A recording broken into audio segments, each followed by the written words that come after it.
ကျွန်တော်တို့အချားမြင့်ကိုကြင့်ကြံတော့မယ်တတိယမျက်လုံးကိုစပြီးဖွင့်တော့မယ်ဆိုရင်အရင်ဆုံးကျွန်တော်တို့ကတရားရှုမှတ်ဒီကိုအရင်ဆုံးကြကြနနရှုမှတ်တတ်ဖို့လိုတယ်သမထထူထောင်တတ်ဖို့လိုတယ်ဘယ်လိုထူထောင်မှလဲဆိုတော့ပထမဆုံးကျွန်တော်တို့တမလင်ငွေကိုမိမိတို့အဆင်ပြေသလိုထိုင်လိုက်ပါဒီလက်ကိုလည်းမိမိတို့အဆင်ပြေသလိုဆက်တန်းလိုက်ပါဒီကစိတ်ကိုအရင်ဆုံးတည်ငြိမ်အောင်ထားမယ်ပြီးတာနဲ့မိမိရဲ့နှာခေါင်း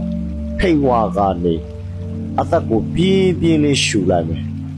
ဒီလေကိုကျွန်တော်တို့ဒီချက်နေအောင်ရှောက်တဲ့အထိရှူသွင်းရမယ်အဲ့ဒါပြီးရင်ပါဇက်ကနေကျွန်တော်တို့လေကိုပြန်ပြီးတော့ခက်မှတ်မှန်လေးပြန်ပြီးတော့ထုတ်သွင်းရလိမ့်မယ်အဲ့လိုမျိုးလေကိုရှူသွင်းလိုက်ထုတ်လိုက်လုပ်နေတဲ့အချိန်မှာကျွန်တော်တို့ရဲ့မိမိရဲ့စိတ်အာယုံကိုမျက်ခုံးနှစ်ခုကြားကအလဲတက်တဲ့တတိယမျက်လုံးရှိတဲ့နေရာမှာစိတ်အာယုံကိုစူးစီးထားပေးရမယ်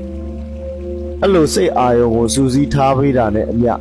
အသက်ရှူသွင်းကိုပုံမှန်လေးလုပ်ရပါမယ်အဲ့ဒီအချိန်မှာမိမိရဲ့နှစ်ဖူးအလဲတက်တဲ့ကနေစူးစိုက်စွာခံစားလာပါလိမ့်မယ်အနဲ့ထိုးလို့စူးတဲ့နှစ်နေအောင်ခံစားလာပါလိမ့်မယ်အဲ့တခါတလေကျရင်အနောက်ကိုလမ်းကျသွားတာမျိုးခါတလေကျရင်ခေါင်းမူးလာတာမျိုးလေးတွေကြုံရပါလိမ့်မယ်ဟုတ်ကဲ့အဲ့လိုမျိုးဖြစ်လာတဲ့အခါကျရင်ခဏတစ်ဖြုတ်နားပြီပါပြီးရင်လေကိုခပ်ပြင်းလေးချက်ကိုချက်နေရာရောက်တဲ့ဒီရှူသွင်းမယ်ပြီးပါဇက်ကနေပြန်ထုတ်မယ်အဲ့လိုမျိုးနိုင်ဝက်လောက်ထိတည်ငြိမ်စွာထိုင်နိုင်လာပြီဆိုရင်တင်ဟာတတိယမျက်လုံးကျင့်စဉ်ရဲ့အခြေခံကျင့်စဉ်ကိုပိုင်နိုင်ပြီလို့ပြောလို့ရပါလိမ့်မယ်ဟုတ်ကဲ့နောက်ထပ်တစ်ဆင့်တက်စီရန်တက်မယ်နောက်တစ်ဆင့်တက်တရားထိုင်ပြီးသမထရှုသွင်းပြီးကိုနောက်ခါကျွန်တော်ထပ်မံပြီးတော့ဖော်ပြသွားပေးမယ်